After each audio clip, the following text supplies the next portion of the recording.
নমস্কার বন্ধুরা, রুমার পাকশালাতে তোমাদের সকলকে স্বাগত। আজ আমি তোমাদের সাথে শেয়ার করব কাঁচা আমের টক ঝাল মিষ্টি আচার, একদম সহজভাবে ঘরে থাকা সামান্য উপকরণ দিয়ে। তাহলে চলো দেখে নেওয়া যাক রেসিপিটা। আমি এখানে 7টা কাঁচা আম ধুয়ে নিয়েছি। আমগুলোকে খোসা না ছাড়িয়ে লম্বা লম্বা পিস করে কেটে নিয়েছি। তোমরা যদি চাও তাহলে খোসা ছাড়িয়েও নিতে পারো। আর একটা সাদা কাপড় দিয়ে আমি ভালো করে জলটাকে মুছে নিয়েছি, যাতে আমের মধ্যে কোনো জল না থেকে যায়।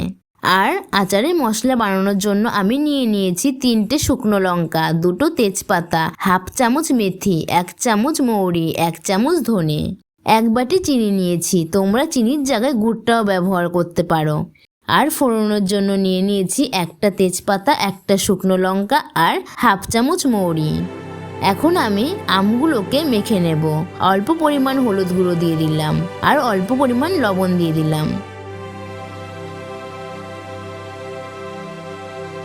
ভালো করে মেখে নিয়েছি। এখন আমি রোদে দিয়ে রাখবো 2 ঘন্টার মতো।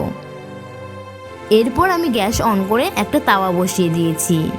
এখন তাওয়ার মধ্যে দিয়ে দিয়েছি 2টো তেজপাতা, 3টে শুকনো লঙ্কা,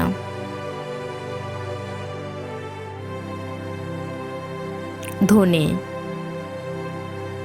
ভালো করে নাড়াচাড়া করে নিচ্ছি।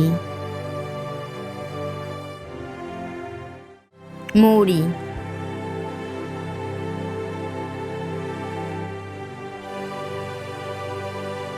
মেথি দিয়ে দিলাম। এখন সবগুলো উপকরণ 1 মিনিটের মতো সময় নিয়ে ভালো করে নাড়াচাড়া করে ভেজে নেব। ভাজা হয়ে গেছে। এখন আমি মশলাটাকে শিলনোড়াতে গুঁড়ো করে নেব। এখন আমি গ্যাস অন করে কড়াই বসিয়ে দিয়েছি। কড়াইতে পরিমাণ মতো সর্ষের তেল দিয়ে দিয়েছি। তেলটাও গরম হয়ে গেছে।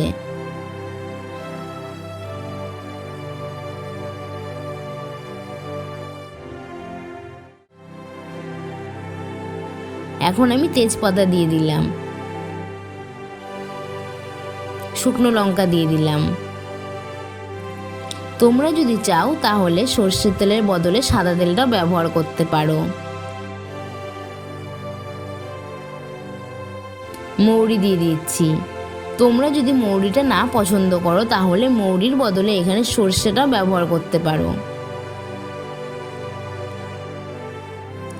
একটু লালচে করে ভেজে নিচ্ছি।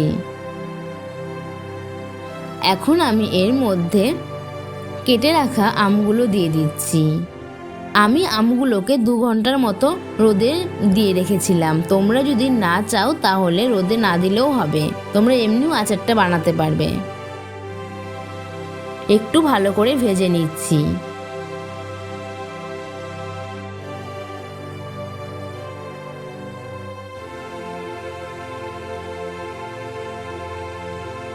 এখন আমি এর মধ্যে স্বাদ মতো চিনি দিয়ে দিচ্ছি। তোমরা এখানে চিনির বদলে গুড়টাও ব্যবহার করতে পারো। আমি এখানে আর লবণ বা হলুদ কোনো কিছু ব্যবহার করিনি, যেহেতু আমি আগেই লবণ হলুদ ব্যবহার করেছিলাম। ভালো করে একটু চিনির সাথে নাড়াচাড়া করে আমগুলোকে মিশিয়ে নিচ্ছি। এখন আমি ঢাকনা দিয়ে দিলাম যাতে চিনিটা গলে যায়। তো কিছুক্ষণ পর আমি ঢাকনাটা খুলছি। তোমরা দেখতেই পাচ্ছ চিনিটা গলে গিয়ে চিনি থেকে জল বেরিয়ে পড়েছে। তো এই জলের সাহায্যেই আমগুলো পুরো সেদ্ধ হয়ে যাবে। আর তোমাদের যদি মনে হয় তোমরা একটু জল ব্যবহার করবে তাও করতে পারো। ভালো করে নাড়াচাড়া করে নিচ্ছি।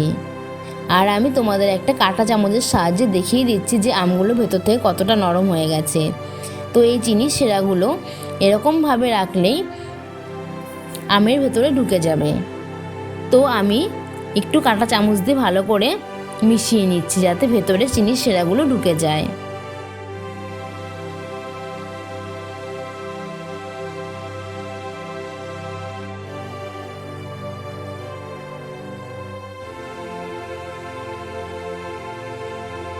আমার আমের আচারটা পুরোপুরি তৈরি হয়ে গেছে। এখন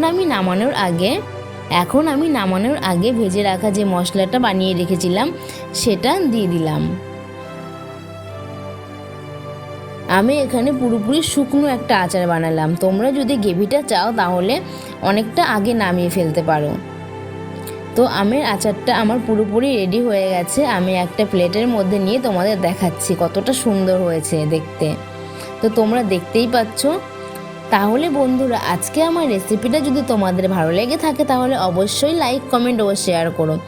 আর তুমি যদি আমার চ্যানেলে নতুন বন্ধু হয়ে থাকো তাহলে অবশ্যই আমার চ্যানেলটা একটা সাবস্ক্রাইব করে রাখার অনুরোধ রইল। আর পাশে থাকা বেল আইকনটা অবশ্যই অন করে দিও পরবর্তী নতুন নতুন ভিডিওর আপডেট পাওয়ার জন্য।